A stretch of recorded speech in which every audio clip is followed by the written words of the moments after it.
من کۆمەڵی دادگەری کوردستانم خاوەن خەرمانی سەروەری داستانم شنەی شەماڵی گەرمیان و جێستانم ڕەنجی خاکم بەیامی شەهیدانم ڕەنجی خاکم بەیامی شەهیدانم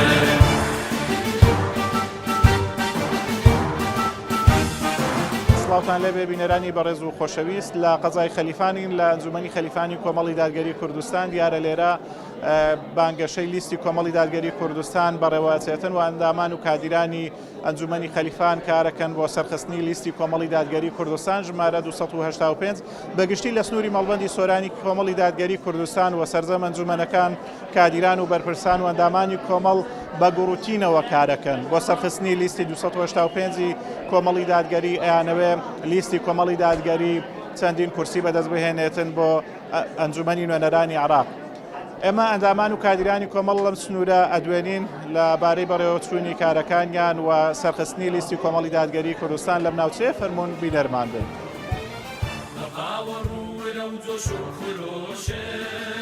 بەهێزی بیر و باز و هەست و هۆشێ بەقاوە ڕوورە و جۆش و خرۆشێ بەهێزی بیر و باز و هەست و هۆشێ بە دڵسۆزی و بە خەمخۆری و بەرۆشێ کارەکانی کۆمەڵی دادگەری لە سنووری مەڵبەندی سۆران چۆن بەڕێوەچێت؟ بەناوی خۆی بەخشندی میهرەبان هە لە سەرەتای سەهڵانی بانگەشەوە ئێمە لیژنەی تایبەتمان پێکەنا لە تایبەت بە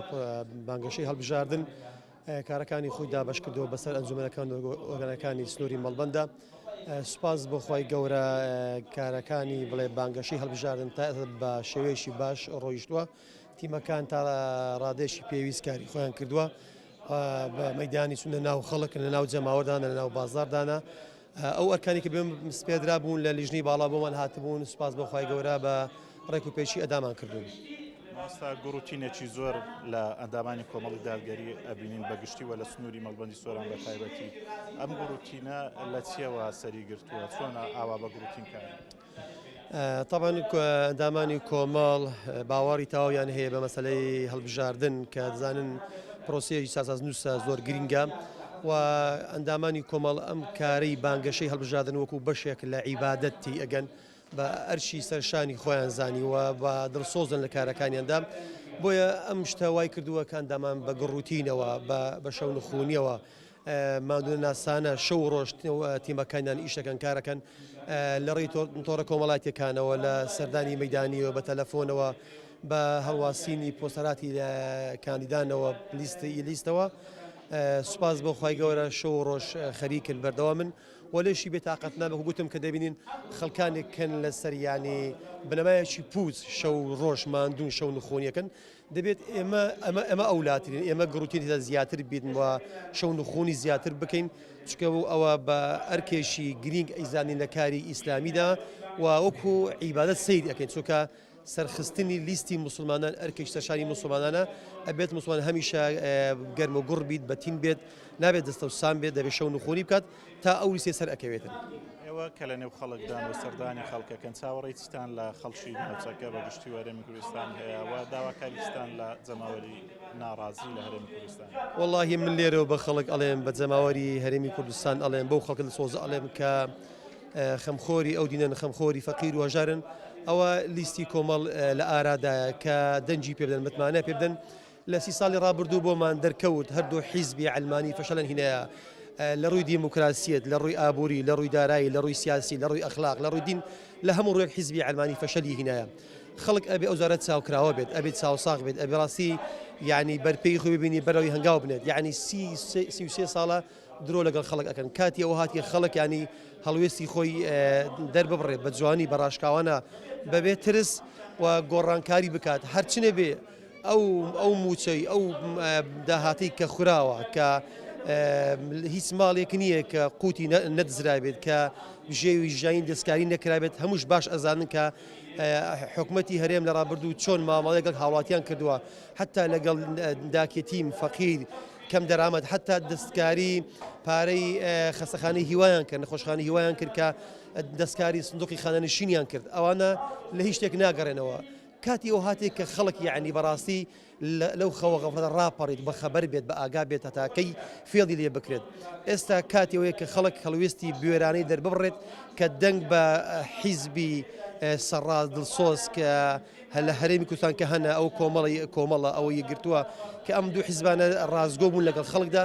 ئەبێت بەڕاستی خەڵک ئەو جارە خۆی یەکلاکاتەوە دەنجی خۆی نەفەوتێنیت و نوێنەری ڕاستەقینی خۆی بنێتە پەرلەمانی عێراق. مامۆستا بە کورتی دوای پرسیارمان کۆمەڵی دادگەری جیاوازی چێ لەگەڵ لایەنەکانی تر خەڵک بۆ دەنگ بە کاندیدانی کۆمەڵ بدات. کۆمەڵ هەلسە دروستبوونیەوە تا ئێستاش لە ناو جەماوەردا بووە خۆیدا نەبڕیوە حیزبێک بۆ ڕازگۆ بووە سەرڕاز بووە دەمڕاز بووە خیانەتی نەکردووە نوێنەرانی لە هەر شوێنێک ببن خەڵک شەنازی پێوە کردوون لە هەر پۆستێک دیان نەبن ئەمین بوون دەستپاک بوون دلێر بوون بوێر بوون بدڵ سۆزانە ئیشی خۆیان ڕاپەڕاندیە ئەتوانن نوێنەری ڕاستەقینی خەڵک بوون. بسم الله الرحمن الرحيم الحمد لله رب العالمين حق حمد والصلاة والسلام على محمد صلى الله عليه وسلم لو يدن بكم الإسلام يدين كذا همو تاوانو همو قناعك بدور بينو خرق بدين إسلام نبي بهيش أتي سرفراز نبي بخواي بهيش أتي سرناك من لدنيا ولقيامتها إلا بودين نبي إذا باخرك حتى واري خول دار وبرد أو يبدأ بخواي لآخيري همو زرركن همو من أوي دم لو ديني بدور كمين زرركن ببيعك حسابي براستي إن شاء الله دنقش بي أدينو بإذن خواي قورستان ما عندي لدنيا ولقيامت إن شاء الله. شورشی چاکسازیم ئاوەدانی ئەوەی ڕاستی و ڕەسەنایەتی و جوانی شورشی چاکسازیم ئاوەدانی ئەوەی ڕاستی و ڕەسەنایەتی و جوانی خێراتنی کاک ئازادی بەڕێز دەکەم بە خێراتنی ئەو برایانەکەن وەڵاهی باڕاستی کۆمەڵی ئیسلامی خەرک ئەگەر بێزەمیرە نەکا لە خێر و چاکەی زیاتر لەو میلەتە هیچی نەبووە هەم لە ڕووی پەروەردە و هەم لە ڕووی بانگەواز و لە هەم ڕووەکان ینی ئویز بەشی خاوین و چاکە ئەوانەیە کۆمەڵی دانا ئەگەر بەراوردیان دەگە خەرچی دیکە بکەی بەخوای زۆریان فەرخە خەرکشی ڕاستگۆنە خەرکەشی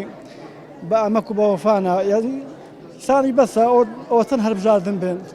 چەند بەلێنا بە خەرچەدەن ئەو فەرق و جوایزە ئەو ناعەدالەتیە خەرک دەبی بزانی خەرک بە حەقیقەت پێ برێم خەرک ئەدی کەنجی تێئەگا کەنجین یعنی بەزانی هەموو جار هەربژاردن دێ سەر وعدەکان بە خەرچەدەن وعدەکانیش هەر ئەوەندەیە هەتا هەربژاردنی خەلاسە بی. بە خێراتنی جەنابت دەکەین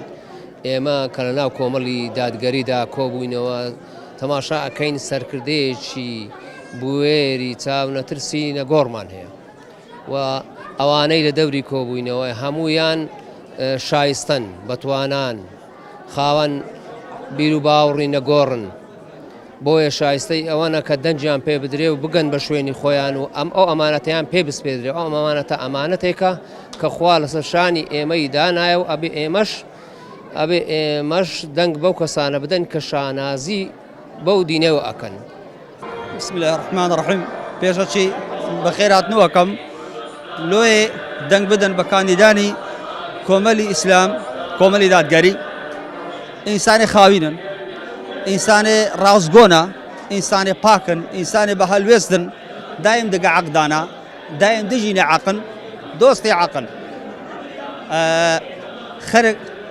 داوا لە هەموو دۆست و خزم و برادەری خۆکەم و دەنجیان پێ بدەن چونکە لە قیامەت سەربەرزە بن لە دنیایش سەرشۆڕ نابن لۆی خوای گەورە فەرمی وتعاونوا على البر والتقوى ولا تعاونوا على الإثم والعدوان يارمتي يقدي بدن لسا تساكا يارمتي يقدي مدن لسا قناع وتوانو خربو دوش بنايتي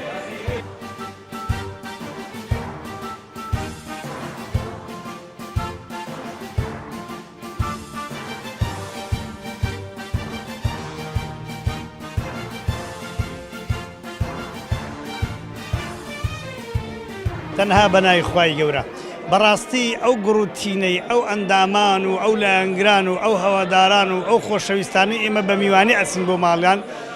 وامان لێ دەکا ئەوەندە گەرم ببین خەڵکی ئێمە زۆر گەشبینە تەفاعلوا بالخەیری تەجیدوه خەڵکی ئێمە زۆر متەفائیلە زۆر سەرکەوتووە و جێگیرە بە ئیزنی خوای گەورە و چاوەڕێی مفاجعەی گەورەش دەبین ئینشاءالله. گەورەبوونی کۆمەڵ بەهێزبوونی کۆمەڵ سوودی بۆ چێ هەیە؟ گەورەبوونی کۆمەڵ گەورەبوونی یعنی ئەخلاق و جوانی و مزگەوتەکان و تەدریس و مامۆستا و حجرە و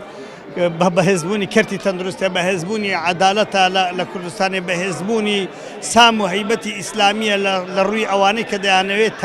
تەربیەی ئیسلامی تێک بدەن لە خوێندن لە شوێنەکانی خوێندن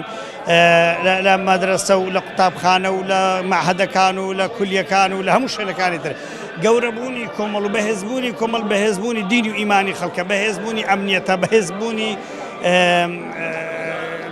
بەقووەتبوون و دەوڵەمەندبوونی جیرفانی ئەو خەڵکێ بە حەلاڵی بە ئیزنی خوای بۆ خەڵکی کوردستان هەیە دەنجی خۆیان بە کۆمەڵ بدەن کۆمەڵ کورسیەکانی زیاد بێ لە ئەنجومەنی هونەرانی عێراق. بەو پەڕی قەنەعەتەوە دەڵێم هەر کەسێک دەنگ بە کۆمەڵی دادگەری بدە قازانج دەکات لە لای خوای گەورە لە دنیاش چونکە لە لای خوای گەورە لێ بە عیبادە دەنووسێ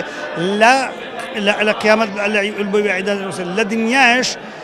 دەبێتە سەبەبی ئەوەی ئەو کاندیدانە بە ئیزنی خوای گەورە شتی چاک بکەن بۆ تەوتین شتی چاک بکەن لە بۆ گەرمبوونی ژیرفانی ئەو خەڵکەی چارەسەربوونی موچە بە ئیزنی خوای گەورە چکە بەڕاستی یەک نەفەری مەسام و هەیبەتی چەندەها خەڵکی ئەوانی هەیە چکە ئێمە بەدەستی پاکەوە چوین و بە شتی چاکەوە چوین و بەدڵ سۆزیشەوە چین و بەجێرەی شریعەتش ئەجوولێنەوە خوا رب العالمینش بەرەکەتی تێدەخا ئینشاءالله. کاتی ئەوە نییە دەسەڵاتدارانی هەرێم سزا بدرێن بەس نییە 34 ساڵە خەڵکە چەوسێننەوە کار بۆ خەڵک ناکەن وەکو پێویست. دڵنیام خەڵک لەوە تێگەیشتووە و جوانیش سزان دەدەن بە ئیزنی خوای گەورە ئەو جارش مەفاجعەی دەبینین ئینشاءالله. پێشەشی دەستخۆشتان لێ دەکەم بە ناوی خوای گەورە و میهرەبان. وەڵای برانی بەڕێزی خۆشەویست ئێمە لە کوردستانە ژین واقعی کوردستان تقریبا بۆ ساڵانشی دوور و درێژە دوو حزبی دەسەڵات دار بە هەموو شێوەیەک خەڵکی کوردستانیان چەوساندێتەوە. یەک لەو چەوسانەوە هیچ هاوکاری خەڵکی ناکەن بە سینگێژی فراوان بە دڵسۆزی بۆ موچەخۆرانی کوردستان بە هەموو شێوەیەک یانوێ بەس ژیرفانی خۆیان پڕبی خەڵکی ڕووقاتی ڕووی تێ بکە لە ڕابردۆش ئەوە دیارە و پێویست بە ئەوەی ناکە بەڵگا بەس ئێمە داوا لەو خەڵکێکن دەبێ ئەوەی تەجربەدار کرا و ئەوەی تاقی کراوە دووبارە تاقی نەکرد و تاقیکردنەوەیشی بەهەڵا بە زولمە و تعدا لە خەڵکی کردووە خەڵکانێکی دلسۆز هەڵ خەڵکێک هەر کاندیدێک کە ڕوو لە خوابی بەبێ گومان زولمش لە خەرشی ناکە داوا لە خەرکی هەرێمی کوردستانەکەم کاندیدانی کۆمەڵی دادگەری سەر بخەن بۆ ئەوەی ڕوو لە خوان و ئیشەڵا هیوادارم لە داهاتوشدا ژیان و قوتی خەڵکی خۆش بکەن و خەڵکی لەو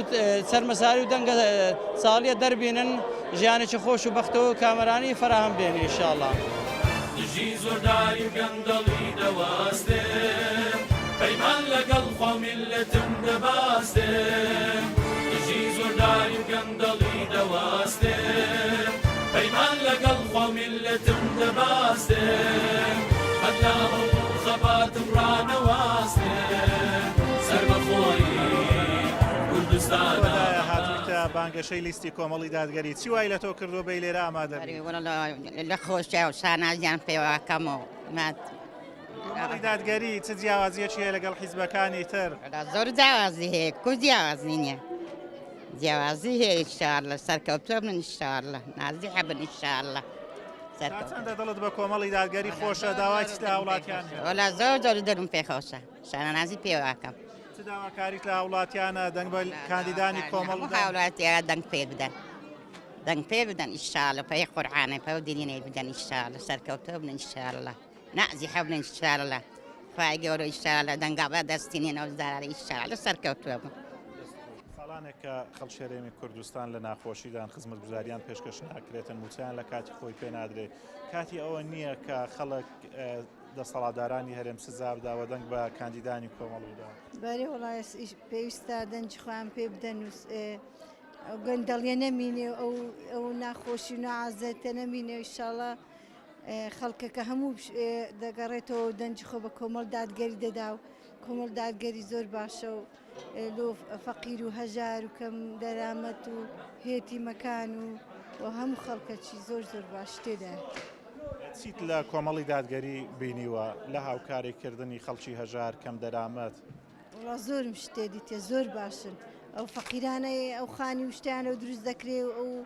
هەموو شتی زۆر باش دروست دەکرێ و یاریمەتی خەڵکی دەمداری خەڵکی زۆر پەروەردە دەکەن و فێری شتی باشیان دەکەن و زۆر شتی باشم تێ دیتە. سەرەتا بسم الله الرحمن الرحیم بەرنامەیان قورعانە و لە بەرنامەی پەیام و هەر قسەیەکی ئەکەن ئەڵێن بسم الله الرحمن الرحیم لە وەختی بانگیدا تێبانگ ئەدا بەرنامەی برین هاوکاری غەزەیەکەن سندوقەی بەخشینیانە هەیە هاوکاری فەقیریەکەن هەژاری خانی لەدایکە هێتی ما ئەکەن کاندیدیانشین بەڕاستی مەلایە و جیاوازیەکیان هەیە لەگەڵ لایەنەکانی تر لەگەڵ حیزبەکان؟ وڵا جیاوازیان زۆرە وڵا ئێستا ئەو پارە و نەفت و لەوە دەستی پارتی وێچێتە لەوە دەستی وابایە هەموو خەڵک ساحب خانوە بوو گەنجنی تینا پاریان ئەبەخشی هەموو شتیان خەڵکیانێک کە خەڵکی کوردستان خزمەت گوزاری وەکو پێویست پێشکەش ناکرێ موچەیان پێنادە پێویست نییە خەڵک لە ڕۆژی دەنگدان دەستەڵاتداران بەرێوەڵا بەرلا لە هەندێ چاکن سەزایان بدەن دەنجیان پێ نەدەن دەنجێ بە کۆمەلی ئیسلامی بدەن ڕاستگۆنە بەڕاستی دەستپاکە. باوەڕوورە و جۆش و خرۆشە بەهێزی بیر و باز و هەست و هۆشە باوەڕوورە و جۆش و خرۆشە بەهێزی بیر و باز و هەست و هۆشە بە دڵسۆزی و بە خەمخۆری بەڕێز و خۆشەویست ئەوەی بینیتان گەرم و گوڕی ئەندامان و لایەنگرانی کۆمەڵی دادگەری کوردستان بوو لە قەزای خەلیفان کەوا شەو ڕۆژ کارەکەن بۆ ئەوەی کاندیدانی کۆمەڵ و لیستی کۆمەڵی دادگەری کوردستان ژمارە 285 سەرکەوتوو بێ و دەنگێکی زۆر بۆ هەڵبژاردننی ئەنجومەنی نوێنەرانی عراق لە ڕۆژی 11 بەدەست بهێنن. کادیرانی کۆمەڵ شەو ڕۆژیان خستۆتە سەریەک هەر لە سەردانکردن و سەردانی ماڵ بە ماڵ و بانگەشەکردن لە شار و شارۆچکەکان هەروەها لە ڕێگای تەلەفۆن هەروە هەڵواستنی پۆستەر و فلێکسەکان. ئەوەی من ئەبینم ماندووبوون لە کادیرانی کۆمەڵی دادگەری کوردستان نابێنم زۆر بە گەرم و گوڕی کارەکەن لەم هەڵبژارنە و ئومێدیانەکەوە کاندیدانی کۆمەڵی دادگەری کوردستان کە کاندیدیان کردوون بۆ ئەنجومەنی نوێنەرانی عراق دەربچن و دەنجی پێویست بەدەست بهێنن تا بەگەیشتن سەربەخۆی کوردستانە مەباسە سەربەخۆی کوردستانە مەباسە